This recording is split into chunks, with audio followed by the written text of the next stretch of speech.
How to fix shop or mall Wi-Fi not working. So when you're out, you're trying to connect to mall or shop's Wi-Fi, you get a message like this. It says no internet connection. To fix this, what you're going to want to do is click into the connection that's not working. You want to turn off auto join. Then you want to click on forget this network. So when you click forget, it won't actually forget it. It will just put it in the other network section.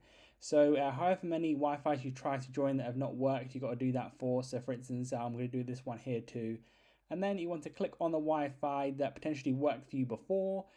Click on that. So it's going to do like a fresh connection here. You're going to want to click on that. Then you're going to want to go ahead and enter whatever the details it might be. Usually it asks for email, etc. So I'm going to go ahead and type in my email here.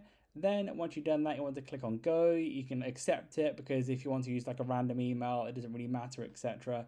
Click submit. Then you should see it will connect. You click done in the top right hand corner. Then you'll be connected. That's how it's done. Leave a like on the video if it helped and subscribe for more helpful videos.